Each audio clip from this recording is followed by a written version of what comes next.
Guys, आपके portfolio में अगर एंजल वन है तो आज इसने आपके पोर्टफोलियो को बहुत ज़्यादा अफेक्ट किया होगा। अभी भी देखने पे ये 7.39% के आसपास गिरा हुआ है। रीज़न यहाँ पे देख सकते हैं, कंट्री की जो मेन एक्सचेंज स्टॉक एक्सचेंज है, उन्होंने नए ऑथराइज्ड पर्सन्स जो होते हैं, जो एजेंट्स लेके आते हैं, आप यहाँ पे देख सकते हैं।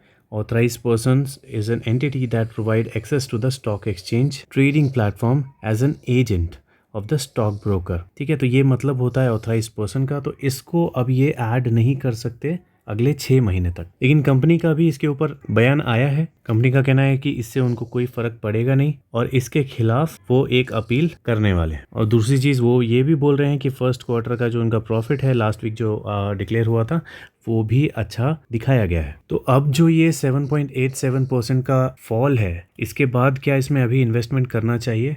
नहीं गाइस, अभी इसमें इन्वेस्टमेंट का टाइम नहीं है। ये जो राइज़ यहाँ से इसने लिया था, ये काफ़ी अच्छा राइज़ यहाँ पे हुआ था।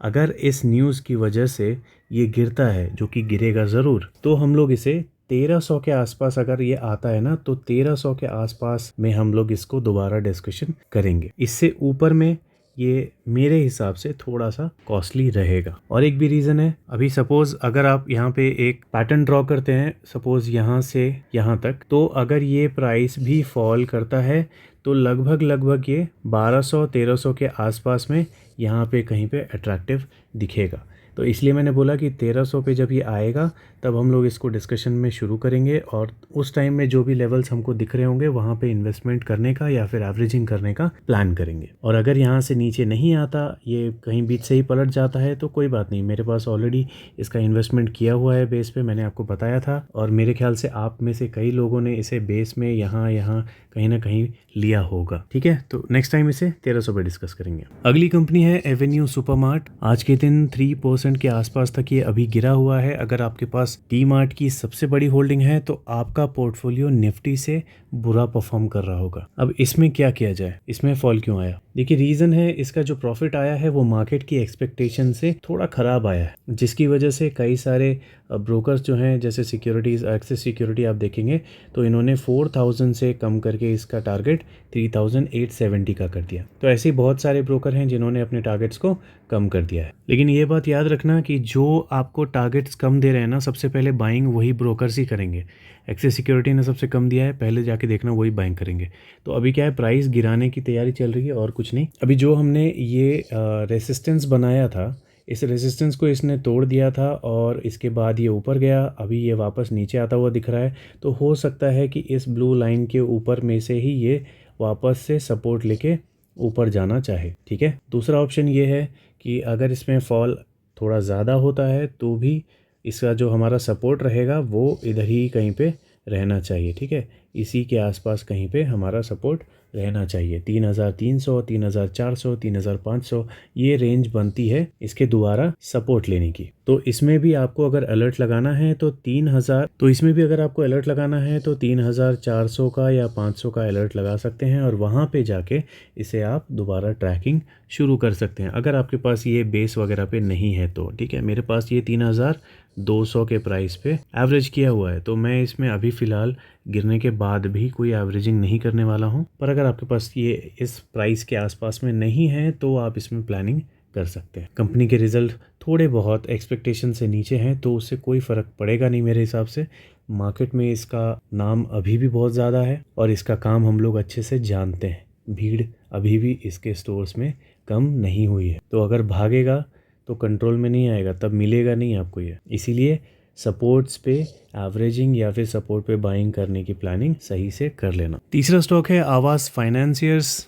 आज के दिन 1.66% के आसपास तक ये अभी तक गिरा हुआ दिख रहा है और पैटर्न हमने कई बार डिस्कस किया है। ये सपोर्ट, इसी सपोर्ट से ये ऊपर जाता हुआ दिखा था। बहुत अच्छा पोजीशन अभी भी है। अगर किसी के पास ये स्टॉक नहीं है तो इसमें बाइंग की अपॉर्चुनिटीज़ यहाँ पे देख सकते हैं। अभी यहाँ पे सेलिंग क्यों हो रही है? आज 1.6% के आसपास क्यों गिरा है? तो न्यूज़ वगैरह तो मुझे कुछ मालूम नहीं चली है अभी फ़िलहाल, लेकिन अगर इसका डेली पैटर्न का चार्ट हम लोग देखते हैं तो यहाँ पे एक चीज़ मालूम चलती है कि ये अपने अपर बॉलिंजर के आसपास था और वहाँ से ये गिरा नहीं है, ये वहाँ पे कंसोलिडेट कर रहा है, जो कि अच्छी बात है। ठीक है, तो इसमें नेगेटिव होने वाली कोई बात नहीं है। जब ये यहाँ से नीचे गिर जाएगा तब उसके बाद हम लोग इसमें दोबारा डिस्कशन कर सकते हैं, लेकिन फ़िलहाल अभी इसमें उतना पैनिक होने वाली कोई बात है नहीं। नीचे गिरता भी है तो आपके पास ये सपोर्ट बना हुआ ही है, ये आपका बाइंग पॉइंट या एवरेजिंग पॉइंट हो सकता है। अगर आपने यहाँ कहीं बाई किया हुआ है तो इतना ज़्यादा पैनिक करने की ज़रूरत नहीं है। यहाँ पे भी आपको एवरेजिंग करनी है नहीं करनी है वो आपके ऊपर डिपेंड करता है। और इस वीडियो का आखिरी स्टॉक है हम सबका फेवरेट हरिओम पाइप्स इंडस्ट्रीज। आज के दिन देख सकते हैं 1.3% के आसपास ये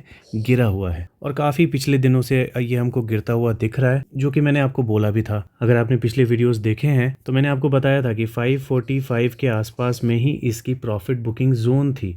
ठीक है, 545 यहाँ कहीं पे, और यहाँ से भी इसने बहुत ऊपर 2 कैंडल्स बना दिए। तो मतलब बहुत सारे स्टॉक्स हैं ऐसे जो अपने प्रॉफिट बुकिंग जोन से भी ऊपर जाते हैं। अगर उनकी प्रॉफिट्स बहुत अच्छे होते हैं, मार्केट में इज़्ज़त बहुत अच्छी होती है, तो वैसी इज़्ज़त इसकी भी है।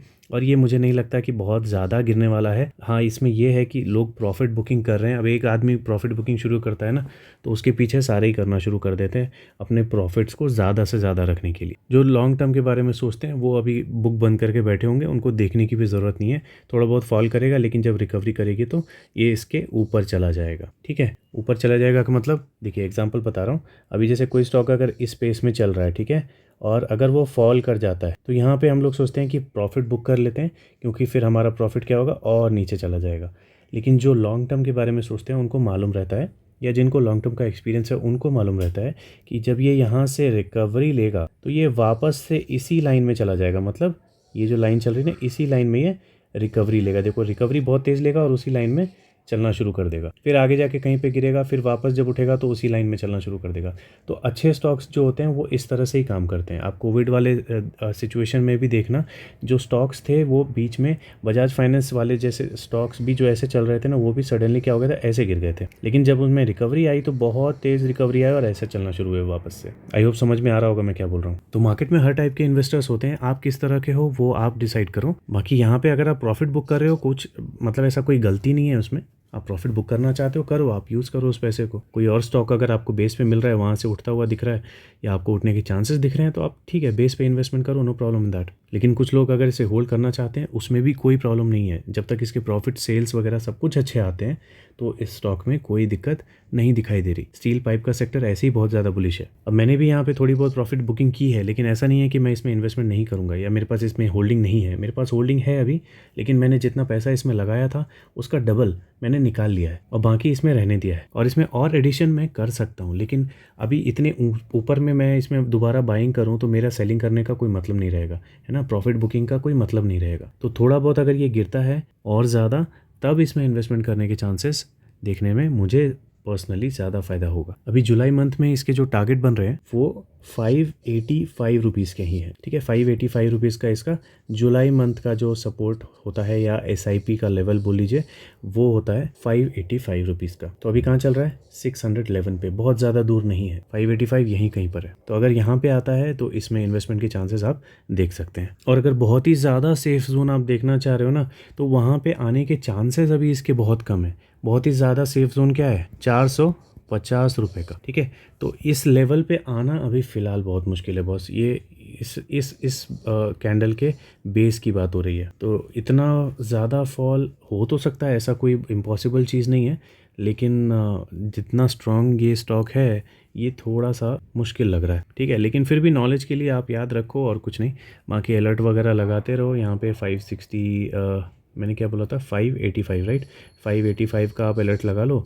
अगर वहाँ पे इन्वेस्टमेंट करना चाहते हो तो थोड़ी बड़ी क्वांटिटी आप ले सकते हो। फिर और नीचे गिरता है तो थोड़ी क्वांटिटी बढ़ा लेना। ठीक है, लेकिन ये जो बढ़ाने वाले काम होते हैं ना, क्वांटिटीज़ बढ़ाने वाले हर फॉल पे, तो वो तभी करना जब इसके सेल्स, प्रॉफिट, बाकी जितने भी दूसरे फंडामेंटल्स होते हैं वो सारे पॉजिटिव साइड में हो। ऐसा मत करना कि मार्केट में कुछ फ्रॉड हो गया या इसमें कुछ अजीब सा ही फॉल दिखने लगा और आप उसमें मौका ढूंढ के इन्वेस्टमेंट कर रहे हो, तो वो मौका नहीं होगा, वो धोखा होगा। समझ रहे हो ना। तो किसी भी स्टॉक से प्यार नहीं करना है। उनके फंडामेंटल्स और टेक्निकल्स अच्छे दिख रहे हैं तो ठीक है, नहीं दिख रहे हैं तो कितना भी अच्छा स्टॉक रहने दो, वहाँ से निकलने में भलाई होती है। ठीक है, तो आज के लिए इतने ही स्टॉक्स बात करते हैं इस वीडियो में। बाकी कुछ स्टॉक्स अगर आप चाहते हो कि मैं रिव्यू करूं तो आप कमेंट सेक्शन में लिख देना या तो टेलीग्राम में मैसेज कर देना। मैं कोशिश करूंगा उनके ऊपर भी अपना रिव्यू देने का। चलिए मिलते हैं अगली वीडियो में।